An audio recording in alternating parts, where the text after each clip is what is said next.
స్తలాడ్ హల్లెలూయా. ప్రభునందు ప్రియ దేవుని పిల్లలారా, నేటి వాక్య ధ్యానము కొరకు మిమ్మలను ప్రేమతో ఆహ్వానిస్తూ ఉన్నాను.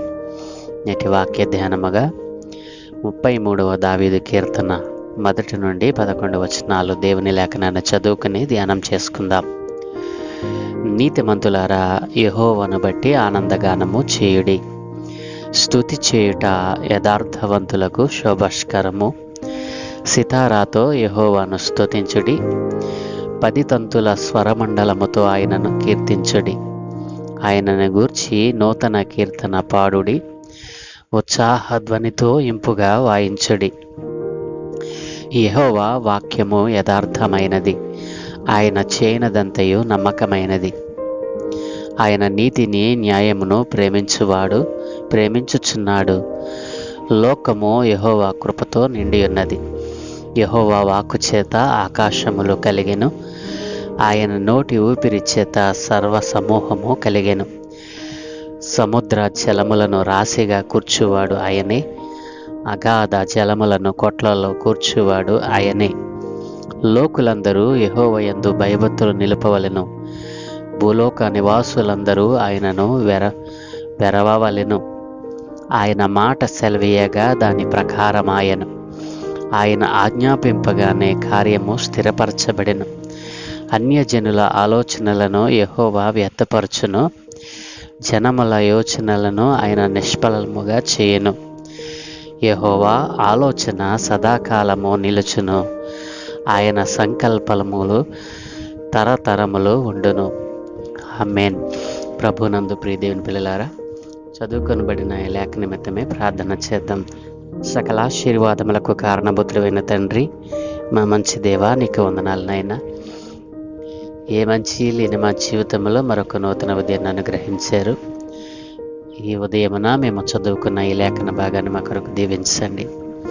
ఘనతయు మహిమ ప్రభావాలు మీరు మాత్రమే పొందుకోమని యేసయ్య పరిశుద్ధ నామమున ప్రార్థించి వేడుకుంటూ ఉన్నాము తండ్రి. ఆమేన్. ప్రభునందు ప్రియ దేవుని పిల్లలారా, ఈ 33వ దావీదు కీర్తనను కూడా భక్తుడైన దావీదు గారే రాశారు. ఈ కీర్తన 32వ కీర్తనకు కొనసాగింపుగా మరి ఈ కీర్తనను మనం చూడవచ్చును.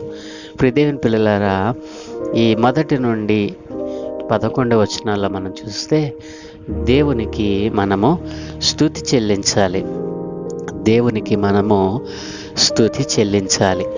ఎందుకు దేవునిని స్తుతించాలి అనంటే, ప్రియ దేవుని పిల్లలారా, దేవునిని స్తుతించడానికి గల కారణము, దేవునిని ఎందుకు ఆరాధించాలి, యథార్థ హృదయముతో ఆయనను ఎందుకు మరి ఆనందగానము చేయాలి అనంటే, ఇక్కడ దేవుని యొక్క మరి ఉన్నతమైన, దేవుని యొక్క పరిశుద్ధమైన, దేవుని యొక్క మహోన్నతమైనటువంటి ఆయన యొక్క గుణగణాలను ఇక్కడ తెలియచేస్తూ ఉన్నాడు. ఎందుకు దేవునిని స్తుతించాలి, ఎందుకు దేవునిని ఆరాధన చేయాలి, ఎందుకు దేవుని నామమును బట్టి ఆనందగానము చేయాలి అని భక్తుడు మనల్ని ప్రశ్న వేస్తే ఆయన మహాకాశములను మరి ఆకాశములో ఉన్న సర్వమును చేసినవాడు. ఈ సృష్టిని తన మాటతో చేసినవాడు. ఈ భూమి మీద ఉన్న సర్వ సమూహము ఆయన ఊపిరి చేత మరి కలిగినటువంటిది. మరి ఆయన నీతిని న్యాయమును ప్రేమించేటువంటి వాడు. మరి లోకమును తన కృపతో నింపినవాడు. మరి సముద్ర జలములను రాశిగా కూర్చున్నటువంటి వాడు. అగాధ జలములను కొట్లలో కూర్చినవాడు. మరి దేవుని యందు భయభక్తులు కలిగి ఉండవలనని భూలోక నివాసులందరకు మరి తెలియచేసినవాడు. మరి దేవుని మాట పలికితే చాలు సమస్త కార్యములు స్థిరపరచబడిన కారణాన్ని బట్టి ప్రియ దేవుని పిల్లలారా, ఆయన ఎంత ఉన్నతమైనటువంటి మళ్ళీ బల ప్రభావములు కలిగిన వాడు. అందుకనే భక్తుడు అంటున్నాడు కదా, దేవునిని మనం స్తుతించాలి, దేవునిని మనం ఘనపరచాలి, దేవునికి స్తుతులు చెల్లిస్తూనే ఉండాలి అని భక్తుడు ఇక్కడ పాడుతూ ఉన్నాడు. దేవుని పిల్లారా, మొదటి వచనం నుండి మనం చూసినట్లయితే, నీతిమంతులారా యెహోవాను బట్టి ఆనందగానము చేయుడి, స్తుతి చేయుట యథార్థవంతులకు శుభస్కరము. యెహోవాను బట్టి ఆనందగానము ఎందుకు చేయాలి అని అంటే, ఇందాక మనం చెప్పుకున్నటువంటి ఆ యొక్క కార్యములన్నిటినీ చేసినవాడు, ఈ దినాన్న ఈ క్షణం వరకు మనము సజీవుల లెక్కల్లో ఉన్నాము అని అంటే ఆయన కృపయే అని గ్రహించినవాడు. యథార్థవంతులు, నీతిమంతులు మరి ఆయనను బట్టి ఆనందపడతారు, ఆనందగానం చేస్తారు. స్తుతి చేయటము మరి యథార్థవంతులకు శుభస్కరము. యథార్థవంతుడు నోరు మూసుకుని కూర్చోలేడు. యథార్థవంతులు దేవునిని స్తుతించకుండా ఉండలేరు. యథార్థవంతులు ఆయనకు మహిమ తేకుండా ఉండలేరు. దేవుని పిల్లలారా, దైవ సంస్తుతి అనేటువంటిది మనకు దేవుడిచ్చినటువంటి గొప్ప భాగ్యం. దేవునిని స్తుతించటం అనేటువంటిది దేవుడు మనకిచ్చినటువంటి గొప్ప భాగ్యం. అంటే ఆయనను స్తుతించాలని దేవుడు ఎక్కడ ఆజ్ఞ ఇవ్వలేదు. ఆయనను స్తుతించాలని, ఆయనను మహిమపరచాలని, ఆయన ఘనపరచాలని దేవుడు ఎక్కడ ఆజ్ఞ ఇవ్వలేదు. కానీ నిజానికి మనల్ని ఆయనలో ఆనందిస్తూ, మనల్ని ఆయనలో ఆనందిస్తూ ఆ ఆనందాన్ని వెల్లడి చేయాలని దేవుడి యొక్క మరి ఉద్దేశము మనకి ఇక్కడ తెలియజేస్తూ ఉన్నాడు. మనల్ని ఆయనలో ఆనందించాలని కోరుకుంటున్నాడు తప్ప నన్నే స్తుతించు, నన్నే గణపరచు అని ఆయన ఎక్కడ ఆజ్ఞ ఇవ్వటం లేదు. ఆయనలో ఆనందిస్తూ, మనమందరము కూడా ఆయనలో ఆనందిస్తూ ఆ ఆనందాన్ని మరి ఆయనకు తెలియచేసినప్పుడు మనతో కలిసి ఆయన ఆనందించడానికి ఇష్టపడుతూ ఉన్నాడు. కాబట్టి దైవ సంస్తుతి అనేటువంటిది, దేవుని స్తుతించుట అనేటువంటిది మరి మనుషుల మెప్పు కోసం మనం చేయకూడదు. కానీ దేవుడు మనలను మనం ఆనందించటంలో ఆయన ఆనందాన్ని చూడగలగాలి. మనం ఆనందించటంలో, మన ఆనందంలో ఆయన ఆనందం కనిపించాలి. మన సంతోషంలో ఆయన సంతోషం కనిపించాలి. మన ఉత్సాహంలో ఆయన ఉత్సాహం కనిపించాలి. కాబట్టి ఆయన కోరుకునేది ఒకటే, దైవ సంస్తుతి, దేవునిని స్తుతించుట ఆయన నోటి ఊపిరి చేత కలిగిన సర్వ సమూహమునకు మరి విధిగా ఉండే వాళ్ళని దేవుడు ఆశపడుతూ ఉన్నాడు. నీవు ఆనందిస్తే ఆయన కూడా ఆనందించడానికి ఇష్టపడుతూ ఉన్నాడు. ఎందుకు దేవునిని స్తుతించాలి? ఆయన మరి సర్వ సమూహమును కలిగి చేసినవాడు. తన నోటి ఊపిరి చేత మరి సమస్తమును కూడా ఆయన కలుగు చేసినవాడు. ఆకాశము ఆయన మాట చేత ఆకాశములు కలిగెను. ఆకాశము కాదండి, ఆకాశములు కలిగెను. ఆయన నోటి ఊపిరి చేత వాటి సర్వ సమూహము కలిగెను. ఆయన నోటి ఊపిరి చేత, ఆయన వాక్కు చేత, ఆయన మాట ద్వారా సృష్టిని చేసినవాడు. ఆ సృష్టిలో ఏ ఒక్కటి కూడా ఆయన మాట పలకకుండా కలుగలేదు. ఏ ఒక్కటి కూడా ఆయన మాట వెల్లడి అవ్వకుండా కలగలేదు. కాబట్టి ఆయనను స్తుతించాలి. ఆయన ఎలాంటివాడు? ఆయన నీతిని, న్యాయమును ప్రేమించువాడు. ఆయన నీతిని, న్యాయమును ప్రేమించుచున్నాడు గనుక లోకమును తన కృపతో నింపి ఉన్నాడు. ఆయన నీతిని, న్యాయమును ప్రేమించే దేవుడు, లోకమును తన కృపతో నింపినవాడు. అందుకే ఆయనను స్తుతించాలి. ఆయన వాక్కు చేత ఆకాశములు కలిగినాయి కనుక ఆయనను స్తుతించాలి. ఆయన నోటి ఊపిరి చేత సర్వ సమూహము కలిగింది, అందుకే ఆయనను స్తుతించాలి. దేవుని పిల్లలారా, అర్థమవుతుంది కదూ? యెహోవా వాక్యము యథార్థమైనది కనుక ఆయనను స్తుతి చెల్లించాలి. ఆయన చేయనదంతయు నమ్మకమైనది. ఈ లోకములో నమ్మకమైన వాడు ఉన్నాడు అని అంటే ఆయన సర్వసృష్టిని చేసినటువంటి సర్వాధికారి అయిన దేవుడే. ఈ లోకములో మరి స్తుతి చెల్లించాలి అన్నా, నూతన కీర్తన పాడాలి అన్నా, ఉత్సాహధ్వనితో ఇంపుగా వాయిద్యములతో ఆయనను ఘనపరచాలి అన్న ఆ ఘనముల మీద, స్తుతుల మీద ఆసీనుడైన వాడు ఒక్కడే, ఆయనే క్రీస్తు ప్రభుల వారు.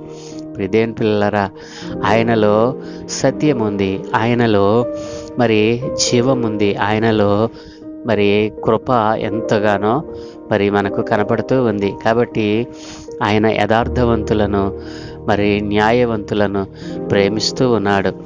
దేవుని పిల్లరా, మరొక లక్షణాన్ని మనం చూస్తే సముద్ర జలాలను రాశిగా కూర్చున్నవాడు, అందుకే ఆయనను స్తుతించాలి.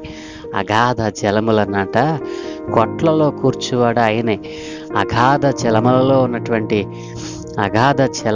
ఉన్నటువంటి మరి ఆ జలాన్ని కొట్లలో, ధాన్యాన్ని ఎలాగున కొట్లలో మనం కూర్చుతామో అలాగా ఆ గదులలో నింపగలిగినటువంటి శక్తి కలిగిన వాడు సర్వాధికారి అయిన దేవుడు. అందుకే ఆయనను మనం స్తుతించాలి. లోకులందరూ యెహోవా యందు భయభక్తులు నిలపాలి. భూలోక నివాసులందరూ ఆయనకు వెరవాలి. ఎందుకంటే పాప విముక్తి లేని వారు తగిన రీతిగా దేవుణ్ణి స్తుతించలేరు. పాప విముక్తి లేని వారు తగిన విధంగా దేవుణ్ణి స్తుతించలేరు. మరి ఉదాహరణకు మనం చూసినట్లయితే అన్యుడు దేవుణ్ణి ఎలా స్తుతించాలో ఎరుగడు. అయితే ఆయనకు భయపడడం, మరి ఆయనకు భయపడడం అనేటువంటిది మొదట ఎవరైతే నేర్చుకుంటారో వారు మాత్రమే ఆయనను స్తుతించగలరు. ఆయన మహాబలాఢ్యుడైన సృష్టికర్త. భూనివాసుల ఎత్తు గోడలను ఆయన కూలద్రోస్తాడు, తన నిత్య సంకల్పాన్ని నెరవేర్చుకుంటాడు. దేని పిల్లలారా, అందుకని ఆయనను మనం స్తుతించాలి. ఆయన మాట సెలవీయగా మరి సమస్తమును దాని ప్రకారము అయ్యను. ఆయన ఆజ్ఞాపించగానే కార్యములు స్థిరపరచబడెను. ఆయన మాట సెలవిచ్చిన కారణాన్ని బట్టి సమస్త కార్యములు స్థిరపరచబడ్డాయి.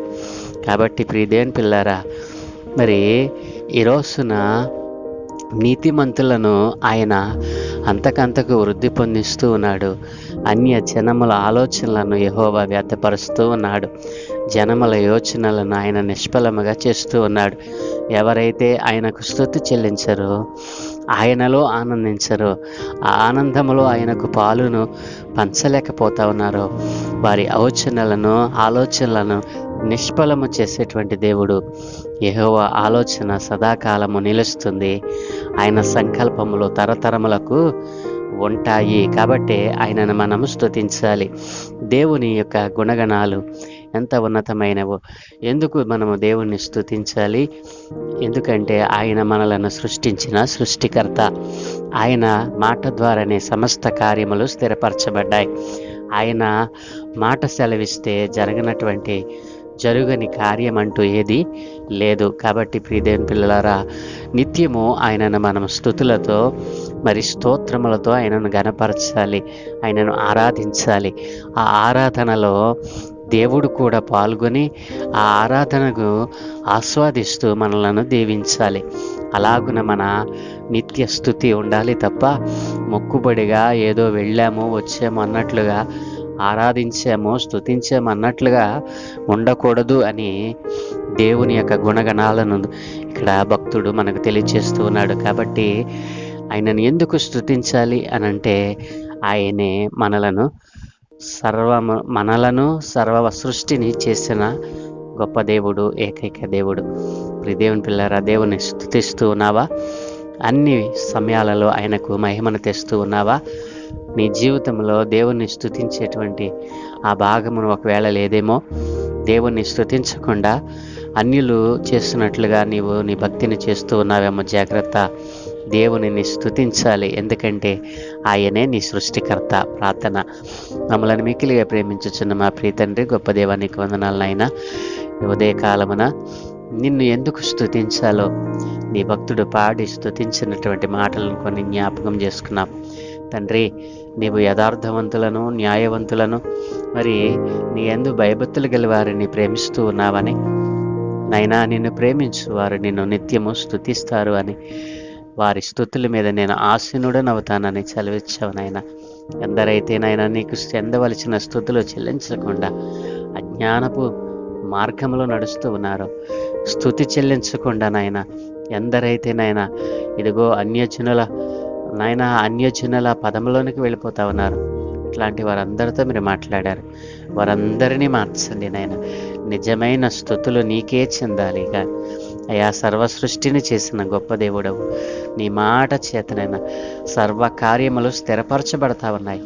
అయా నీ మాట చేతనైనా అయా సమస్తమును సమకూడి జరుగుతూ ఉన్నాయని జనులందరూ గుర్తించే భాగ్యం అనుగ్రహించమని, అన్య జనములు అనేకములు నీ నామమును అంగీకరించినట్లుగా సర్వ సృష్టిని చేసిన దేవుడవు నీవేనని ఈ లోకమంతా తెలుసుకున్నట్లుగా సహాయము దయచేయమని, ఏ విధము చేతనైనా నీ నామము అనే జనుల మధ్యన ఆయన బలముగా ప్రకటింపబడడానికి సహాయం దయచేయమని, ఈ లోకములో ఉన్న నీకు విరోధముగా లేస్తున్న ప్రతి ఆయుధమును విరగొట్టమని, నీ పిల్లలైన వారికి రక్షణ దయచేయమని, ఈ దినం మేము చేయ పనులన్నింటి మీద మీకు అనుదృష్టి ఉంచి మీ దూతల కాపుదలను గురించి మీరు మహిం పొందుకోమని యేసయ్య పరిశుద్ధ నామమున ప్రార్థించి వేడుకుంటూ ఉన్నాము తండ్రి. Amen, amen, amen.